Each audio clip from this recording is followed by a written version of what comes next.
오늘 말씀 함께 읽어보도록 할게요. 오늘 말씀 한 절이죠. 사무엘상 15장 22절 말씀입니다.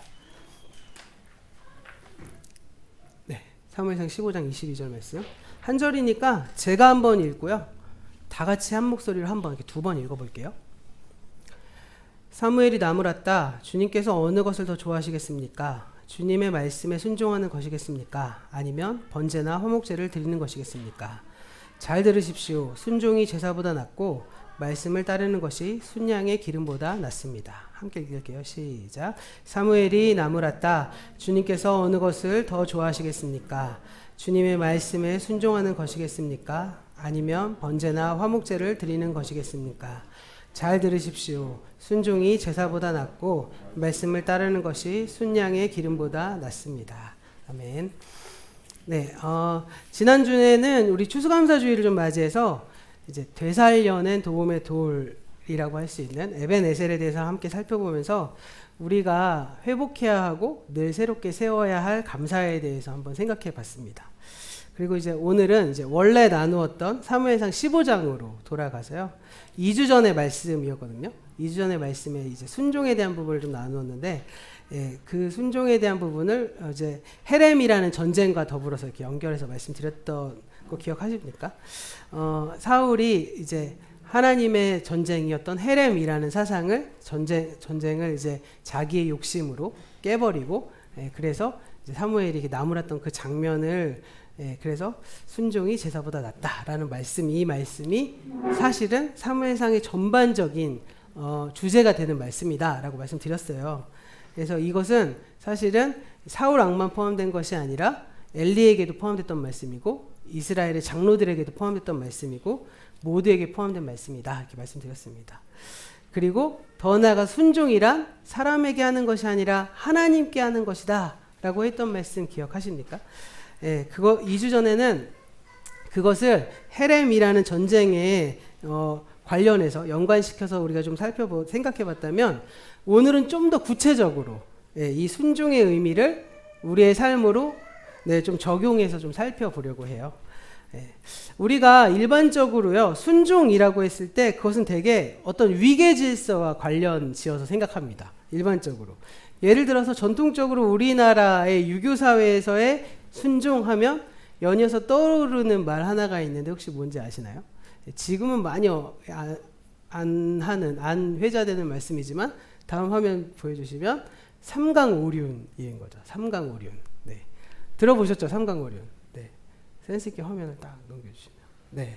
삼강오륜을 보니까 먼저 오륜 뒤에 거부터 보면, 예, 이 군신유의, 부자유침, 부부유별, 장유유서, 부무유신. 이거 들어보셨습니까? 초등학교 때 막 이거 외우고 막 쓰고 막. 근데 요즘은 이런 거 잘 모르더라고요. 그래서 군신유의는 임금과 신하는 의리가 있어야 되고, 부자유치는 아버지와 아들은 친해하고, 그리고 부부유별은 남편과 아내는 서로 분별이 있어야 되고, 네, 그리고 벗과 벗은 믿음이 있어야 된다라는 어떤, 그러니까 결과적으로 임금과 신하의 관계, 아버지와 아들의 관계, 자녀, 그러니까 가족 간의 관계죠.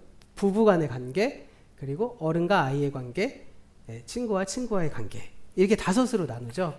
그리고 3강은 그 다음 화면인데요. 네, 그 다음 화면. 네. 네, 이 3강은 이게 저도 나중에 보니까 되게 생소하더라고요. 오류는 되게 많이 했는데, 부의자강은 아들은 아버지를 섬기는 것이 근본이고, 근위신강은 신하는 임금을 섬기는 것이 근본이고, 부의부강은 아내는 남편을 섬기는 것이 근본이다. 네, 이거로 돼 있습니다.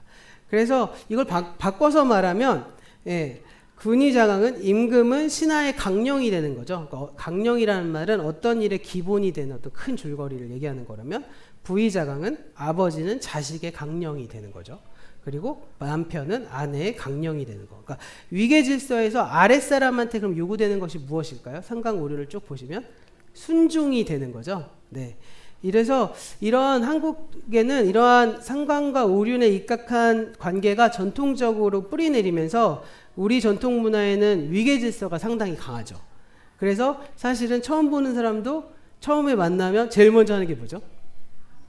네, 학번이나 나이를 까야 되죠. 그래서 그래야 마음이 편하잖아요. 내가 많던 상대방이 많던 뭔가 하여튼 이렇게 서열이 정해져야 내 마음도 편해지는 게 우리나라 문화잖아요. 그러다 보니까 기독교 안에서도요. 기독교가 이런 유교적 전통 아래서 기독교를 받다 보니까 기독교 안에도 위계질서가 상당히 강한 종교가 되어버렸어요. 유교의 상강오륜이 교회도 그대로 들어와 있어서 이 3강 안에 하나가 더 추가됐다고 농담으로 얘기합니다. 바로 4강이라고 얘기하는데 바로 뭐냐면 목사와 교인 간의 관계를 얘기하는 거죠. 그래서 목자가 양의 근본이 되고 강령이 된다. 뭐 이런 게 설정되기 시작했습니다. 그리고 그러다 보니까 다 자연스럽게 교인은 목사에게 순종해야 하는 거죠. 사실은 우리나라 안에서 이런 전통적으로 목회자에게 순종하는 문화가 엄청 강하잖아요. 그래서 저는 개척하면서 사실 개척한 목사의 그 프리미엄이 그거더라고요. 편하게 다른 목사님에 대해 상담을 받을 수 있는 그런 위치에 서게 되더라고요. 그래서 이제 그런 상담을 좀 받아보는데 대부분의 경우에 엄청난 불만이 있어도 한국 사회분들은 어떻게 목사님께 이거 불만을 제기하냐, 어떻게 목사님한테 컴플레인을 거냐, 어떻게 그 말을 안 따르냐, 이거 굉장히 강하세요 생각보다. 그래서 이런 게 이제 이 유교적인 위계 질서가 우리 한국교회 안에도 그대로 뿌리내린 어떤 모습이라고 할 수 있겠죠. 그러다 보니까 이 한국교회 안에 사실은 목회자가 이제 성도들의 강령이 되는 어떤 그런 근거 구조를 막 찾기 시작하는 겁니다. 그 가운데 하나가 바로 우리가 오늘 읽어본 순종이 제사보다 낫다라는 이 말씀도 그 근거에서 나오게 된 것이죠.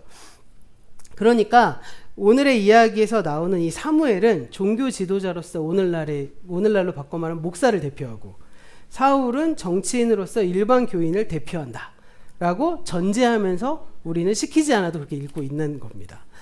그런데 제가 여러 번 말씀드렸지만 사무엘과 사울을 종교의 어떤 재정 일치 같은, 재정 분리 같은 그런 이분법적으로 해석하는 것은 성경을 완전히 잘못 읽는 거라고 말씀드렸잖아요.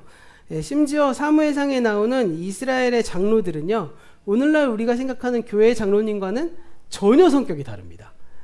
사무엘이나 사울이나 장로들이나 모두 다 정치 지도자예요.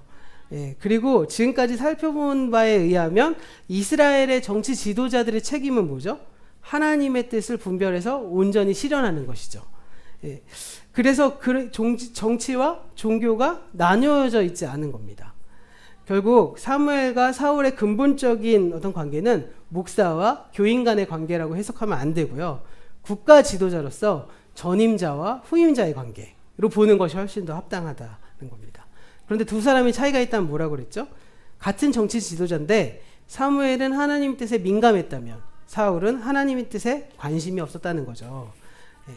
그래서 사무엘과 사울의 이 관계를 목사와 교인 간의 관계로 해석하는 건 오늘날의 정교 분리의 도식을 성경에 잘못 적용한 것입니다.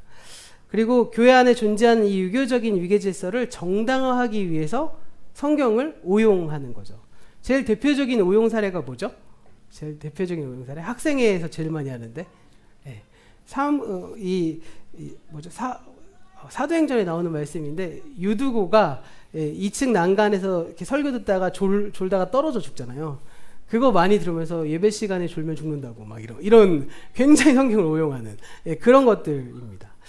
그런데 이제 이런 유교적 위계 질서는 한국의 교회 정치 제도 안에도 고스란히 들어와 있어요. 되게 특이한 제도거든요. 한국만이 유일한 제도인데요. 한국 개신교의 특징이 무엇인지 아시나요? 모든 교파에 다 장로가 있는 겁니다. 다른 교파에 장로가 없는 교파 이렇게 생각해 보신 적 없으시죠? 너무 익숙하시잖아요. 근데 사실은 다른 교회에는 장로가 없어요. 다른 교단에는. 그러니까 우리는 장로교단이라고 얘기하잖아요. 장로교단은 뭐냐면 원래 장로교단은 근본적으로 말하면 원래 이름 개혁교단이에요. 개혁교단인데 개혁교단의 정치 제도 안에 가장 특이한 점은 장로제도가 있어서요. 장로와 목사가 함께 공동으로 공동체를 이제 운영해 가는 걸 원칙으로 하거든요. 그렇기 때문에 장로교회라고 이름이 붙여진 겁니다.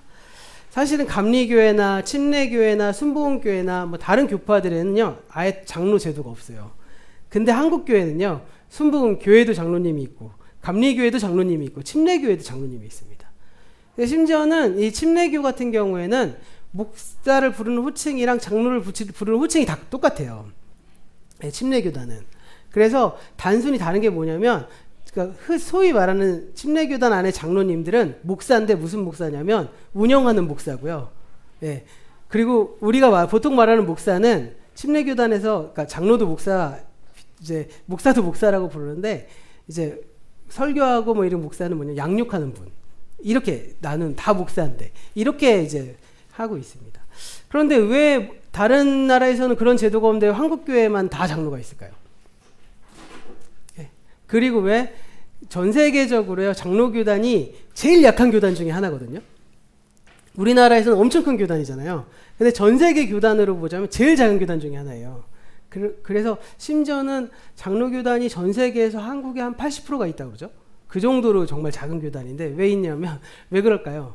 그 이유는 다른 게 아니라 이 한국의 어떤 위계질서의 문화에 장로라는 제도가 굉장히 메리트가 있기 때문이겠죠.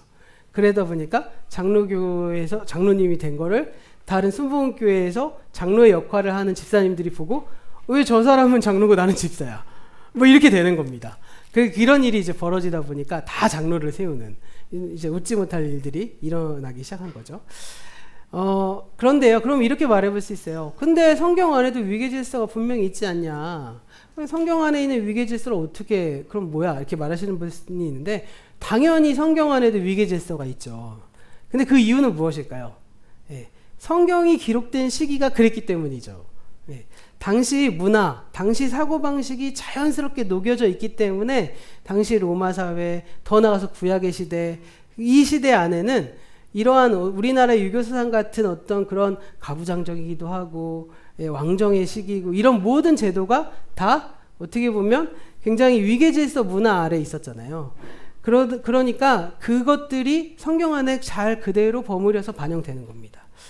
앞에서 삼강오륜을 예로 들었지만, 삼강오륜에서는요, 임금과 백성 간의 관계를 군신유의, 군의신강이라는 두 가지로 규정하잖아요. 군신유의는 임금과 신하는 왕실에 있는 신하뿐만이 아니라 일반 백성도 신하잖아요. 왕의 입장에서 보자면. 그러니까 모든 백성들, 신민들을 다 포함하는 개념인데, 임금과 백성이 서로 의가 좋아야 되는데 어떻게 하면 의가 좋아질까요? 바로 왕의 말에 순종해야 되는 거죠. 그러니까 임금이 백성의 강령이 되기 위해서는 의가 좋아야 되는데, 그 의가 좋아야 되려면 순종해야 된다. 누구의 말에? 왕의 말에. 이렇게 되는 겁니다. 다시 말해서 그 시대의 백성이 임금과 좋은 관계를 맺기 위해서는 방법이 하나밖에 없는데, 임금에게 복종하는 것입니다. 예를 들어서 로마서 13장에서 국가에 복종하라 라는 이 말씀이 있어서요, 오늘날에도 큰 논쟁거리가 되죠. 예. 그런데 사실 이렇게 말한 것은 국가와 좋은 관계를 맺으라는 바울의 권면인데, 국가와 좋은 관계를 맺기 위해서 그 시대의 상상력과 그 시대의 합리성으로 보자면 어떻게 될까요? 국가가 하는 말을 따르는 거죠. 순종해야 되는 겁니다. 국가가 시키는 말을 순종하는 거예요. 그리고 국가라는 말은 누구의 말일까요? 왕의 말에 순종하는 거죠. 예. 그런 점에서 오늘날 민주주의 사회에서 우리가 이 말씀을 읽을 때 그걸 단순히 문자적으로 이해해서 국민들이 대통령 말에 무조건 순종하고 복종해야 된다라고 가리키거나 강요하면 안 된다는 겁니다.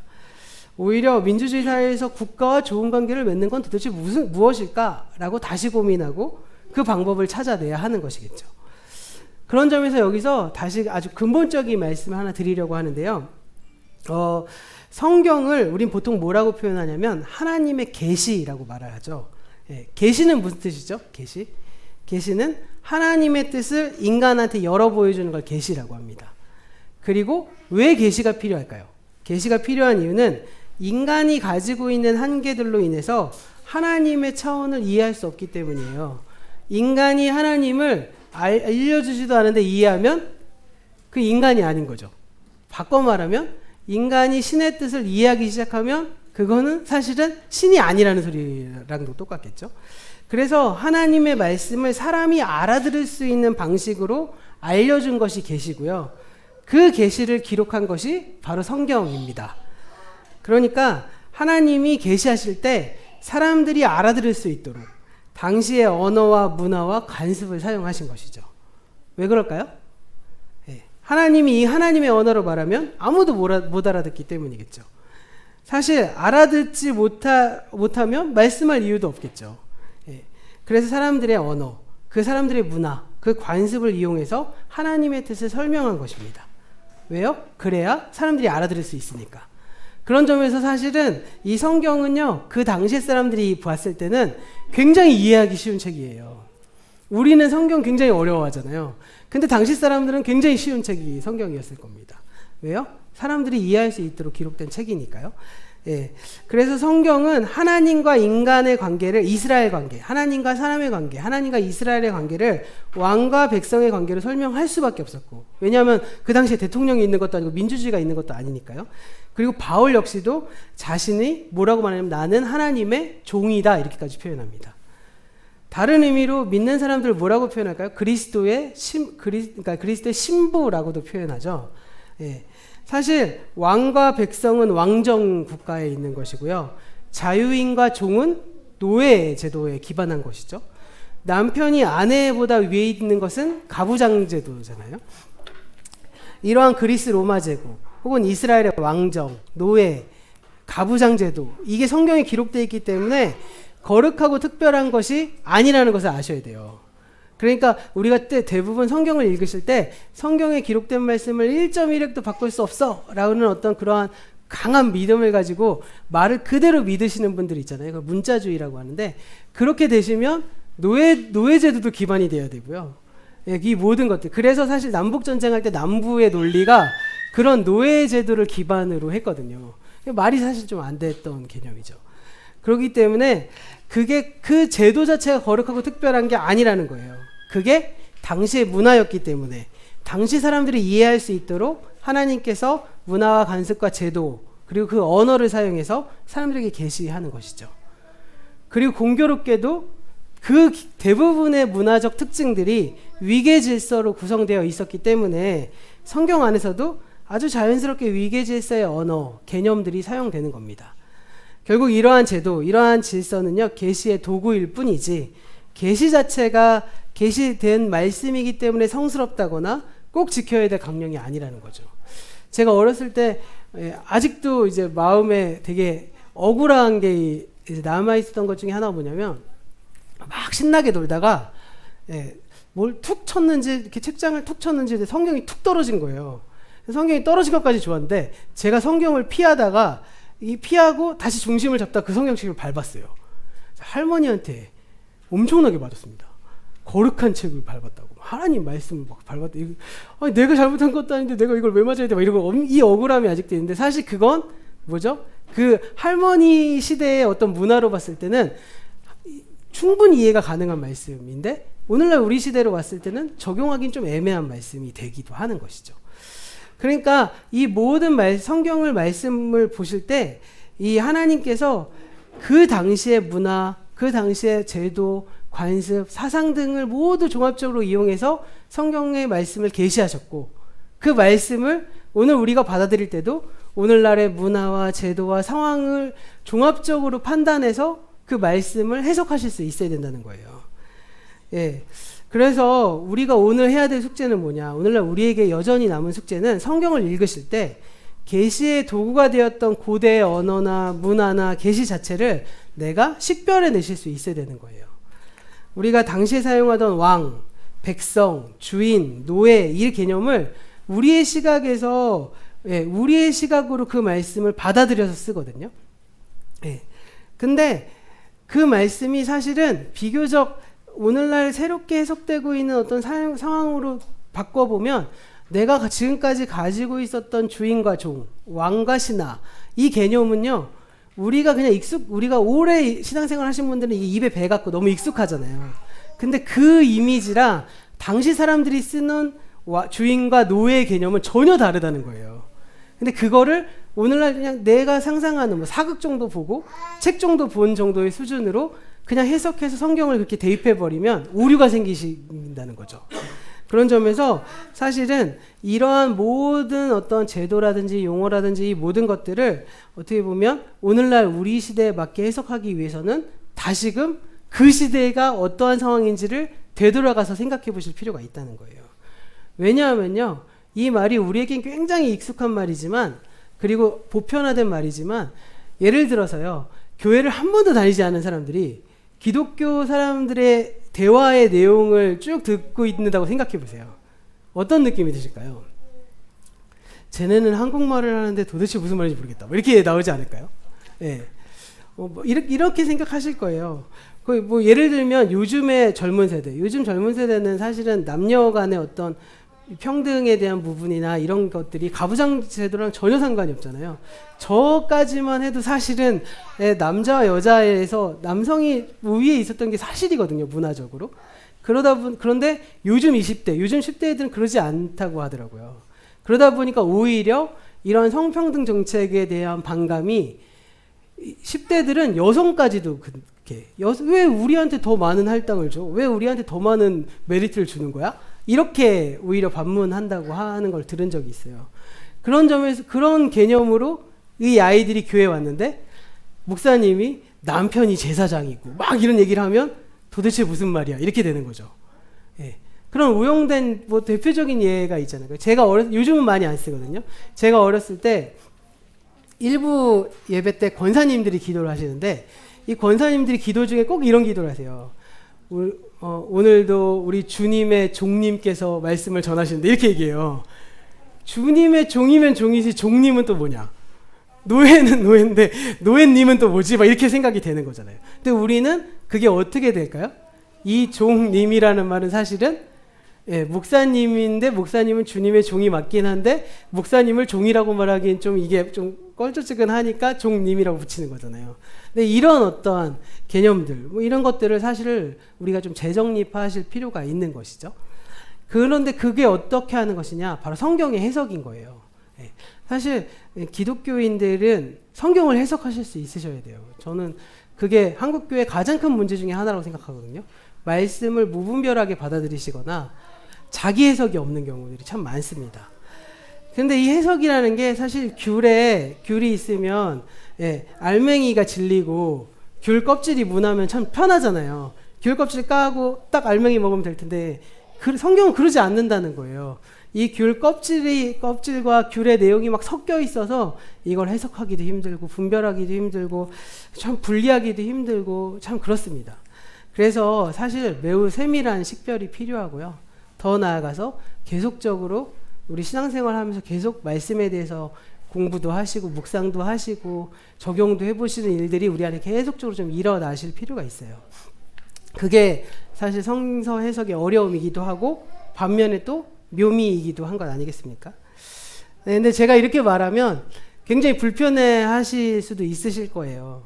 아니, 감히 어떻게 성경을 막 해석하고 어떻게 막 그렇게 라고 하시는 분들이 있겠지만 분명한 사실은요, 2000년 전에 기록되었던 성경이 옛날 얘기로 끝나는 게 아니라 오늘도 여전히 하나님의 말씀이 될 수 있는 이유는 성경이 하나님의 말씀으로 게시되었기 때문이고요.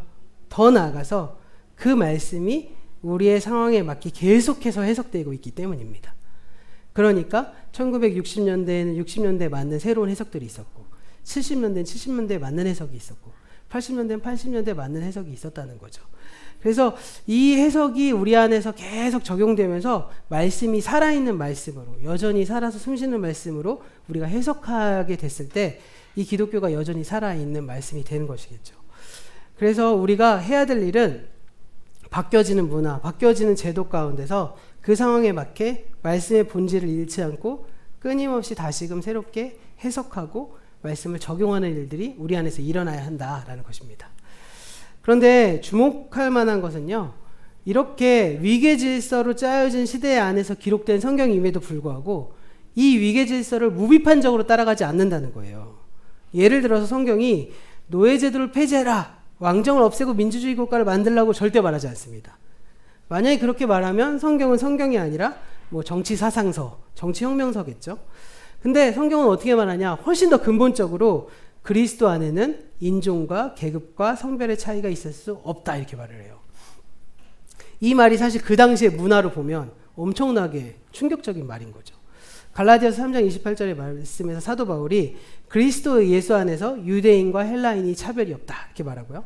종과 자유인이 없다. 남자와 여자도 없다. 왜냐하면 우리 모두가 그리스도 안에서 하나이기 때문이다 이렇게 말해요. 그러니까 그 시대의 문화를 수용하면서 그 시대의 문화를 절대시하는 것이 아니라 새 시대를 향해서 맞게 해석할 수 있는 가능성이 열려진 것이 성경이라는 겁니다. 그러니까 여전히 계속 해석할 수 있는 말씀이죠. 그래서 계속 말씀드리지만 제도와 문화는 절대시 될 수 있는 게 아니라 도구의 문제다라는 거 꼭 기억하시면 돼요. 그 시대에 따라서 권력을 가진 자들의 편의나 민의에 따라서 가장 많은 사람들이 옳다고 생각하는 제도를 선택하는 거겠죠. 그러니까 도구일 뿐이지 그 자체를 성경으로 삼아서 절대 취하거나 정당화할 수 있는 그런 문제가 아니라는 겁니다. 그런 점에서 다시금 오늘 성경이 말하는 순종이 무엇이냐, 그럼 그 순종을 우리가 어떻게 적용해야 되느냐라는 말씀을 좀 나눠보려고 그래요. 우리말 성경에 이렇게 어플 이렇게 타셔서 순종이라는 단어 한번 검색해 보시면요, 엄청나게 많은 순종이라는 단어가 쫙 나오거든요, 말씀이. 그런데 이 말이요, 압도적인 비율로 인간에 대한 순종이 아니라 하나님께 순종하라는 말씀이 많다는 걸 찾아보실 수 있을 거예요. 물론 부모나 왕이나 남편처럼 사람에게 순종하는 말이 일부 있긴 하지만 하나님에 대한 순종과 비교해 보면요, 극히 일부분입니다. 그리고 일부 구절들이 사람에 대해 순종을 말하고 있다는 건 어떻게 해석해야 될까요? 그래도 성경에 기록됐으니까 아내는 남편한테 순종해야지, 이렇게 말씀을 해석하는 것이 아니라 그 시대의 문화가 성경 안에 들어와 있구나 라는 것을 보여주는 것이겠죠. 그런데 그럼에도 불구하고 하나님에 대한 순종이 압도적으로 많다는 것은 무슨 뜻일까요? 하나님만이 우리의 주인이시구나, 하나님만이 우리의 왕이시구나, 사람 위에 사람이 없고 사람 밑에 사람이 없는 성경의 정신이 바로 이거구나 라는 것을 기억하셔야 된다는 것이죠. 그런 점에서 성경이 말하는 순종이란 근본적으로요, 하나님을 향한 순종이 되셔야 돼요. 네. 그런데 이와 다르게 우리는 그동안 사람에 대한 순종을 굉장히 지나치게 강조해온 반면에 하나님에 대한 순종은 좀 경시해온 경향이 있습니다. 근데 제가 이렇게 말을 하니까 어떤 목사님이 이렇게 말하더라고요. 되게 기분 나빠하시면서 하나님에 대한 순종을 경시하는 교회가 도대체 어디 있냐, 그리스도인이 어떻게 하나님에 대한 순종을 경시할 수 있느냐, 이렇게 말씀하시는 분들 꽤 있으시거든요.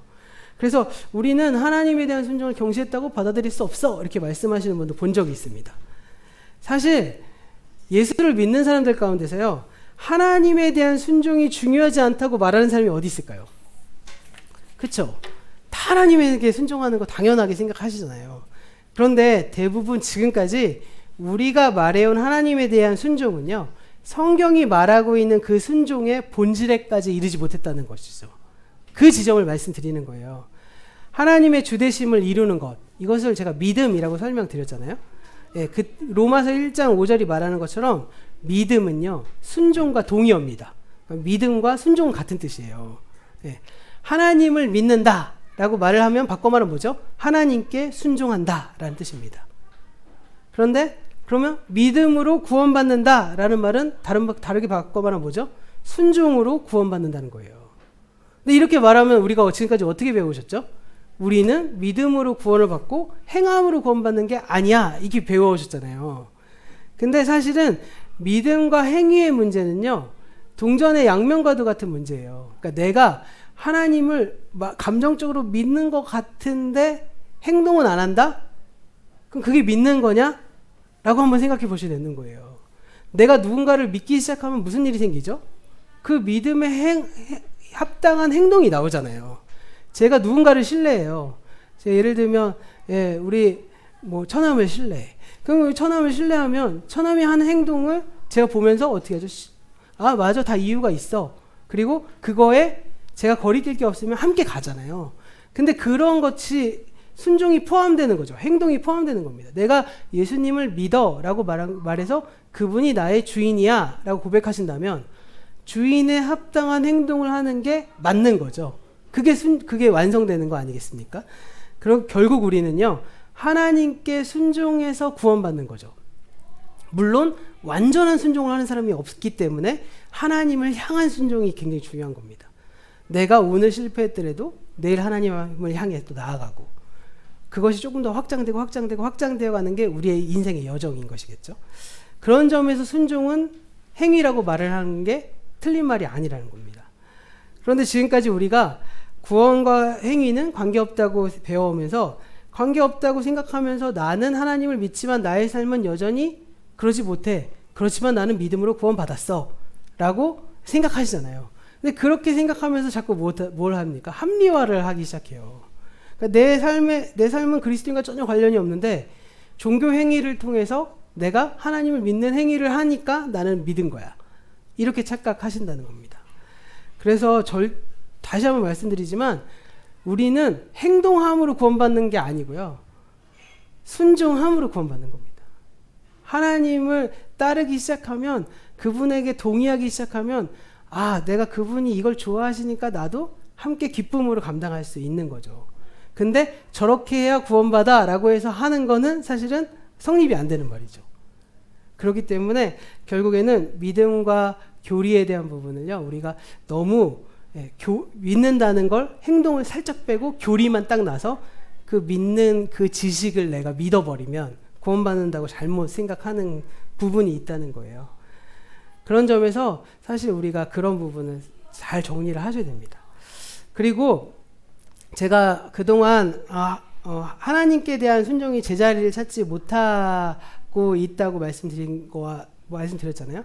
근데 그와 반면에 사람에 대한 순종은 또 지나치게 강조되었다는 것을 또 기억하실 필요가 있죠. 특히 순종이 강조되어 온 대상이 뭐가 있을까요?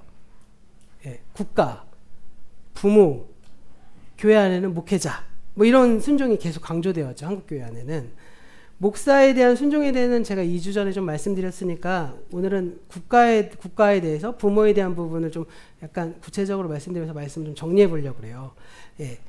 우리가 성경은 몇몇의 구절에서 국가 또는 왕에게 순종하고 복종하라고 말합니다. 로마서 13장의 말씀이 있고 베드로전서 12장 13절 이하에도 그런 말씀이 있고요. 또 몇 구절이 있습니다. 그런데 성경에서 이러한 권면은 왕정제도의 배경에서 이해한다고 말씀드렸죠. 왕정제도에서는 왕이 곧 뭐죠? 국가입니다. 짐이 곧 국가다 이렇게 말하는 말씀이 있죠. 그런데 성경에 어떻게 보면 성경 안에서의 그런 해석을 우리가 이렇게 받아들였을 때 그러면 그 말씀을 문맥적으로 대통령의 말에 순종해야 되나? 이렇게 생각하면 안 되는 거죠. 대한민국은 곧 대통령이다. 이거 말도 안 되는 말이잖아요. 그런 점에서 백성이 국가와 바른 관계를 맺는 것은 그 당시의 배경으로 보면 국가에게 복종하는 거죠. 근데 오늘날 같은 민주주의 국가는 어떨까요? 이런 설정 자체가 불가능하잖아요. 민주주의 국가에서는 국민이 국가잖아요. 그렇죠? 국가는 국민의 의지의 총화로 만들어진 것이고요. 정부는 국민이 선택한 어떻게 보면 국민의 심부름꾼인 거죠. 그런 점에서 민주국가에서 국민이 정부에게 순종하는 것이 아니라 오히려 정부가 국민에게 순종해야 합니다. 그것이 민주국가, 왕정국가의 전혀 다른 점입니다. 국민에게 순종하기 위해서 정부는 먼저 국민의 뜻을 잘 알아야 되죠. 그래서 정부는 늘 국민과 소통하기 힘써야 합니다. 그리고 이에 더해서 언론은 정부의 뜻을 국민에게 잘 전달하는 게 목적이 있는 것이 아니라 반대로 국민의 뜻을 정부에게 잘 전달하는 데 있는 것이죠. 정부의 결정사항을 국민에게 전달하는 건 언론이 해야 될 일이 아니라 국정홍보처가 해야 될 일이죠. 언론이 국정홍보처의 역할로 전락하면 안 됩니다. 또 이와 비슷하게 반대 개념으로 언론이 자신들의 이익에 따라 정보를 가지고 가공하고 유포해서도 안 되겠죠. 차라리 다른 나라들처럼 솔직하게 우리는 어떤 정치 지형의 어떤 계층의 사람들의 이익을 대변하는 미디어입니다. 라고 말하면 차라리 좋은데 그런데 우리는 정론지야, 우리는 중립이야 라고 말하면서 여론을 호도하거나 왜곡하는 하고 조작하는 일들이 생겨서는 안 된다는 겁니다. 다른 측면으로 보자면 왕정국가에서는요, 국가는 국민을 가르치고 계도하는 자리에 있죠. 그런데 민주국가에서는 반대로 국가가 국민으로부터 배워야 됩니다. 우리가 더 많이 하는 사람들이야 선출된 권력들이 우리가 이렇게 생각하는 태도를 취하면 안 된다는 것이죠. 국민의 생각을 잘못된 생각으로 배척하고 오히려 정부의 생각이 올바른 생각이라고 국민에게 강요하려 한다면 더 이상 민주국가의 정부라고 하기는 어려운 것이죠. 그런 점에서 우리가 그럼 국가에 대한 순종은 어떤 개념으로 이해해야 되느냐? 바로 이러한 개념을 가지고 있는 정부, 이러한 개념을 가지고 있는 지도자들을 우리가 선택해야 되는 것이구나. 그리고 그러한 사람들이 활동할 수 있도록 해야 되는 것이구나 라는 것들을 우리가 이렇게 살짝 짚고 넘어간다면요, 더 깊이 있게 얘기하면 좀 정쟁화 될 거니까요. 한 가지 더 생각해, 오늘 좀 시간을 좀 들여서 할애해서 말씀드리고 싶은 건 부모에 대한 순종에 대한 개념으로 말씀드렸어요. 왜냐하면 대부분 부모시잖아요. 네. 성경은 부모에 대한 순종을 다른 사람의 순종보다 훨씬 더 비중 있게 강조합니다. 먼저 부모를 공경하라는 말씀은 십계명의 제5계명이잖아요. 그래서 하나님의 백성의 윤리의 핵심 덕목 가운데 하나로 정해져 있습니다. 심지어 복음서에서는요, 예수님이 순종하라는 말을 한 번도 사용하지 않으셨거든요. 근데 유일하게 부모를 공경하라는 말씀은 꽤 나옵니다.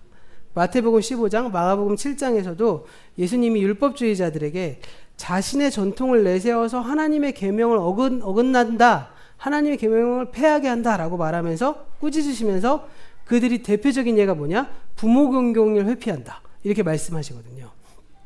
그런데 성경이 말하는 부모를 공경하라는 말은요, 부모가 자식에게 마음대로 해도 된다는 뜻은 아니라는 거죠.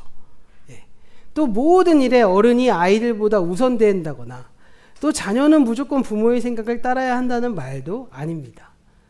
사실은 그러한 어떤 논리를 가지고 있어서 막 아이들한테도 이렇게 형부터 막 줄 세워갖고 쫙 해서 막 하는 그런 실수하시는 것도 있거든요.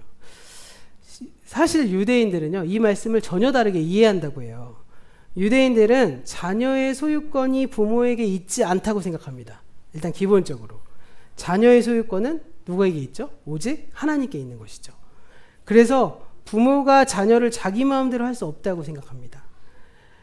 사실 유대인들은 부모들의 가장 큰 책임 가운데 하나를 무엇이라고 보냐면 자녀 교육이라고 봐요. 유대인들이 자녀 교육을 굉장히 잘 시키잖아요. 예. 제가 성지순례 갔을 때 때마침 안식일에 딱 이스라엘 도착했거든요. 금요일 저녁, 그러니까 금요일 저녁부터 안식일이에요.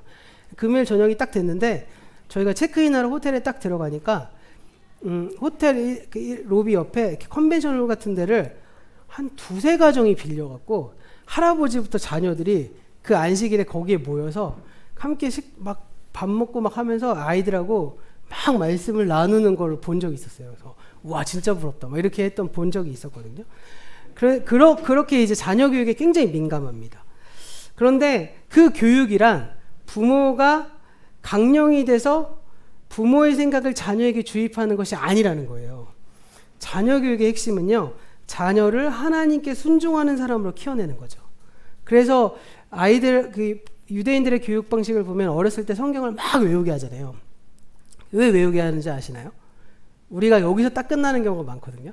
우리나라, 해외도 그렇지만 말씀을 알아야 그 말씀으로 부모와 대화할 수 있어서 그래요.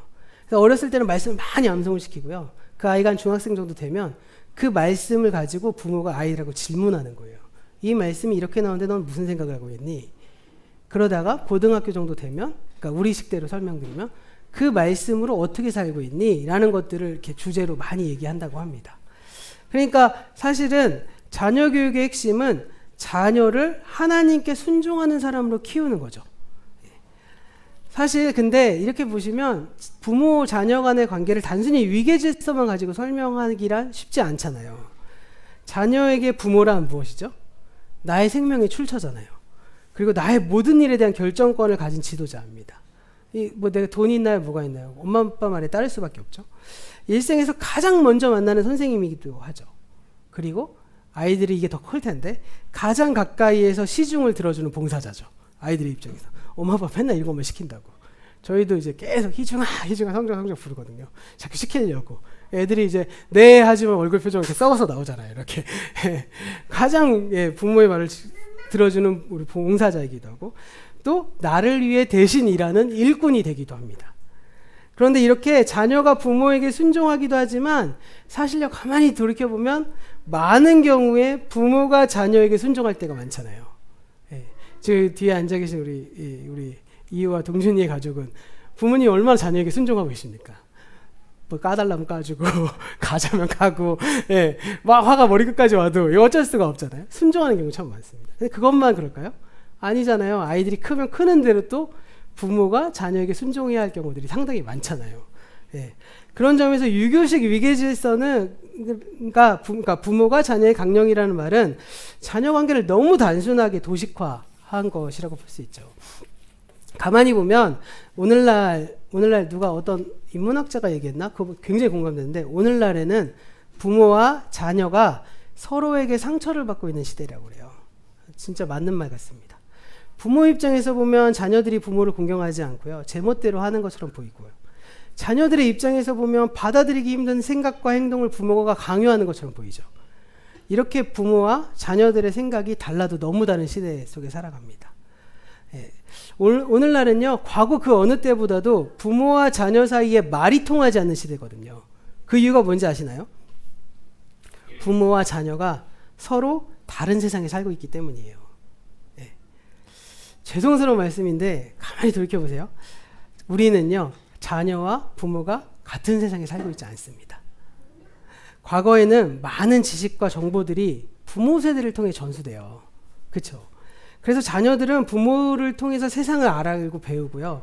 그런 과정을 통해서 부모가 살고 있는 세상 속으로 자연스럽게 자녀들이 편입해 갑니다. 이런 세상에서 가장 지혜로운 자녀는 어떤 자녀죠? 부모의 말에 순종하는 자녀죠. 예. 그리고 또 옛날 말 어른 말 틀린 거 하나 없다. 이런 말씀을 하잖아요. 예.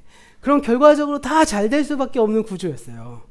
그런데 오늘날은요, 자녀들이 대부분의 정보를 어른을 통해서 듣는 것이 아니라 인터넷을 통해 얻어냅니다. 과거에는 궁금한 게 있으면 엄마 아빠한테 물어봤잖아요. 근데 요즘에 궁금한 게 있다고 아이들이 좀 머리 크면 엄마 아빠한테 물어보나요? 검색하죠. 예. 저기 초록 색깔 창에 검색하는, 파란 색깔 창에 검색하잖아요. 예. 스마트폰 검색합니다. 그러면요, 엄마 아빠보다 훨씬 더 잘 가르쳐 줍니다. 감정도 안 건드리고요. 예. 아유, 아직 그것도 모르냐? 이러지도 않고 친절하게 가르쳐 주죠. 그리고 심지어는요, 어른과 함께 보내는 시간이 매우 적어진 세상 속에 아이들이 살아갑니다. 거의 대부분의 시간을 친구와 함께 보내요. 친구들과 오프라인으로 만나고요. 집에서 혼자 있을 때 온라인으로 만납니다. SNS를 통해서, 네, 카톡을 통해서 만납니다. 하루 종일 친구와 함께 있고요. 요즘 기술이 개발되니까 게임도 친구랑 하죠. 헤드셋 끼고 얘기하면서. 그러니 전혀 다른 세상에 살고 있는 것입니다. 부모들은요, 우리가 이미 어린 시절을 거쳐왔기 때문에 자녀들이 경험하고 있는 것을 우리가 다 알고 있다고 생각하거든요. 그런데 사실 그렇지 않죠. 우리 아이들, 특별히 지금의 우리 주경이 정도 되는 나이 보면 태어날 때부터 스마트폰의 기능을 알고 태어난 아이들이잖아요. 어떻게 우리 이유 같은 아기가 스마트폰을 이렇게 넘기냐고요. 우리 어른들한테 딱 주면, 저 처음에 아이폰 3G, 전 3GS가 처음 스마트폰이었거든요. 3GS 처음 받았을 때 옆으로 넘기는 걸 못했어요. 이게 옆으로 넘기는 걸 몰라서 이 동그라미 버튼 하나로 해결할 수 있다는 게 도저히 이게 익숙하지가 않더라고요. 근데 요즘 아이들 그거 다 시작할 때 아예 요즘 버튼도 없잖아요. 2번 때리고 뭐 어떻게 하고 다 애들 합니다. 네. 그러니까 이런 세상 속에 살아가고 있기 때문에 부모가 자녀를 이해한다? 그리고 그것을 어떻게 보면 다 알고 있다라고 생각하는 건 매우 어렵죠. 반대로 자녀들도 부모에 대해서 이해하기 굉장히 어렵습니다. 친구들끼리 얘기하다 보고 친구들끼리 권면하고 조언해 주다 보니까 걔네들의 조언을 가만히 들어보시면요, 무슨 느낌이 드시나요? 네이버 지식인에서 연애는 어떻게 하나요? 하면 초등학생이 대답해 주는 것 같은 느낌을 받으시잖아요. 예. 지금까지 이렇게 부모님이 이제 자녀를 대상으로 말씀드렸지만, 예, 자녀들도 마찬가지입니다. 성숙한 자녀라면 부모의 마음을 이해하려고 노력할 필요가 있죠. 그래서 제가 전에 교회 부목사 할 때는 청년들한테 늘 하던 말이 있는데 뭐냐면요, 20살이 넘어가면 부모를 삼자적으로 봐야 된다, 이렇게 말을 자주 합니다. 이렇게 감정을 가지고 보면요, 이해하기 굉장히 어려워지거든요. 그래서 좀 삼자적으로 좀 보라고 말을 하는, 이렇게 조언을 많이 합니다. 부모가 나에게 하는 말이 내가 상처가 되듯이 나의 말과 행동이 부모에게 상처를 줄 수 있다는 걸 알고 행동을 해야 된다는 것이죠. 오늘 말씀을 좀 정리하면서, 그럼 이러한 상황 속에서, 이러한 총체적 난국에 빠진 상황 속에서 부모가 자녀를 사랑하고 자녀가 부모를 공경하는 이 아름다운 과정을 회복할 수 있는 길을 우리가 모색해야 되잖아요. 성경이 말하는. 이제 불가능하니까 그렇게 살지 말자, 이렇게 말을 하는 건가요? 아유, 그렇게 불가능하니까 너 20살만 되면 집 나가버려. 아, 나 이제 얼굴 보기 싫어. 이렇게 해야 되나요? 아니잖아요. 여전히 성경이 말하는 가치를 우리가 찾아내야 된다는 거죠. 그럼 어떻게 해야 그게 가능할까요? 이 너무나도 중요한 과제 안에 우리가 놓여 있거든요. 그것은 단순히 자녀들에게 순종을 강요해서 될 수 있는 문제가 아니라 함께 노력해보고 찾아가야 될 문제라는 거죠. 그럼 어떻게 해야 될까요? 답은 이미 하나님의 말씀이 성경 안에 있죠. 그 가운데 우리가 지금까지 함께 읽어보고 있는 사무엘상의 말씀, 이 지도력의 모델에 따라서 한 가지 답을 찾아보자면 여러 가지가 있겠지만 그것은 먼저 부모가 하나님께 순종하는 사람이 되는 겁니다. 내가 먼저 하나님을 향해서 이끌려지는 사람이 돼야 된다는 것이죠. 그래서 부모가 자녀의 강령이 되기보다 온 가족이 하나님께 이끌리는 그런 가정이 되도록 만드셔야 되는 겁니다. 그렇게 하나님을 향한 순종이 제자리를 찾게 될 때 가정이든 교회든 국가든 우리의 관계들 역시도 제자리를 찾아갈 수 있을 겁니다. 사실요, 각자의 입장에서 얘기하면요 절대 해결이 안 나잖아요. 근데 그 입장의 시각을 좀만 틀어서 하나님의 시각을 가지고 서로 얘기를 시작하면 의외로 해결되는 게 빨라질 수 있습니다. 이건 인간과 인간, 사람 사이의 관계도 그렇지만 부모 자녀 관계도 그렇고요. 부부 간의 관계도 그렇고요. 내 입장에서 얘기하는 게 아니라 그분 입장에서 우리를 보면서 얘기하는 거죠. 피아노 조율할 때 제일 중요한 게 기준음이라 그래요. 이 기준음을 맞춰야 그 기준음에 반음 올라가면서 줄을 맞출 수 있는데 기준음을 안 맞추고 중간음부터 맞춰버리면 다 틀려지는 거죠. 그래서 사실 우리가 갖고 있는 수많은 문제들 안에서 가장 중요한 건 뭐냐면 하나님과 기준점을 맞추셔야 되는 겁니다. 그게 오늘로 말하는 부분으로 따지면 순종에 대한 부분인 거죠. 내가 하나님께 먼저 이끌리지 않으면 나의 의견과 나의 뜻을 자녀에게, 사람에게 강요할 수밖에 없고요. 그 강요가 시작되기 보면 갈등이 일어날 수밖에 없는, 왜요? 다른 세상에 살고 있으니까요. 어제 우연치 않게 어떤 집사님을 만나서 잠깐 차를 마셨는데, 예, 요즘에 우리 성중이가 빠져있는 게 이제 제페토라고, 그 뭐 게임이냐 뭐 이렇게 생각하는데 이게 캐릭터 하나 만들어서요. 집도 자기가 만들고요. 막 무슨 게임도 자기가 만들어요. 그래서 그걸 오픈하면 사람들이 막 와서 그 게임을 막 하고 놀아요. 그러니까 저한테 게임은 뭐 예를 들면 뭐 하나 캐릭터를 뭐 키워갖고 막 레벨업을 해갖고 막 뭐 그 게임이 시키는 대로 막 따라가서 뭐 이렇게 생각하는데 요즘 아이들이 하고 있는 게임은 그러지 않더라고요. 근데 심지어는 좀 빠른 교회들은요, 그 네이버에서 하는 게 제페토인데 이 네이버 제페토는 대한민국 사람이 20%가 안 된대요. 다 전 세계 사람들이 하는. 그러니까 그 정도로 사실 우리나라는 좀 그런 부분은 좀 뒤쳐져 있긴 한데 이 교회 중에 저기 분당에 있는 교회는요, 만나교회인 것 같다. 임마누엘 교회. 임마누엘 교회는 제페토란 게임 안에 임마누엘 교회를 그대로 만들었더라고요. 그래서 사람들이 그 안에 들어가면 교회랑 똑같은 거예요. 로비부터 시작해서 예배실이 다 똑같이 만들어놨어요.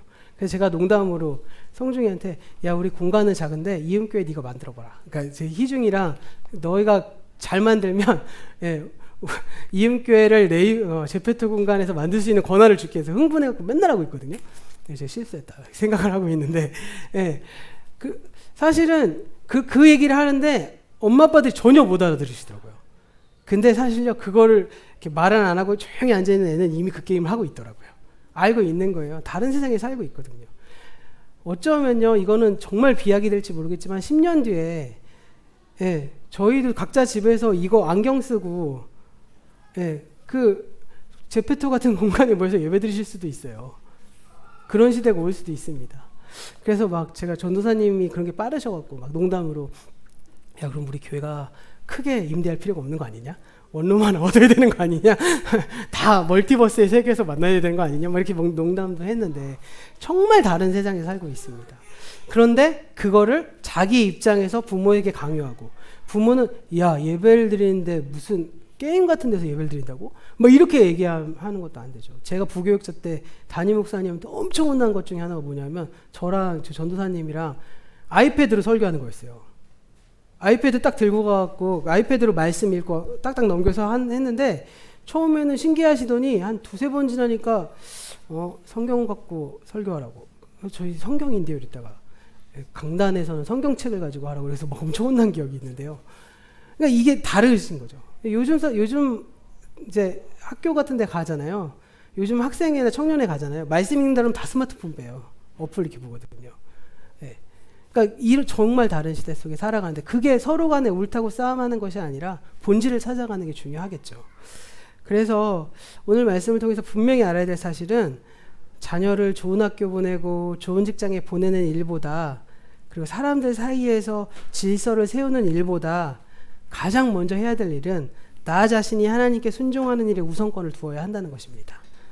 하나님이 나의 주인 되시기 때문에 내 가정의 주인이시고, 내가 만나는 모든 사람과의 관계에서도 그분이 주인 되게 하도록 만들면서 나의 모든 삶이 하나님께 순종하는 삶이 되기를 한번 연습해 보셨으면 좋겠습니다. 그리고 그렇게 될 때 분명히 말씀드리지만 우리의 태도도 바뀌어지고요, 말도 바뀌어지고 생각도 바뀌어지고요, 그러다 보면 가정 안의 관계도 변화될 겁니다. 그리고 이런 관계가 지속되어 가면 결과적으로 우리의 모든 삶이 하나님께 드려지는 거룩한 산 제사가 될 거예요. 우리가 이 사무엘의 말씀은 이 순종이 제사보다 낫다, 이 말씀을 통해서 우리의 삶이 하나님께 드려지는 순종의 예배가 먼저 되시고, 먼저 우리 가정이 회복되고, 또 공동체가 살아나고, 결국 우리가 속해 있는 이 세상이 제자리로 돌아오는 그러한 일을 우리가 경험하는 우리 모두가 되기를 간절히 소원합니다.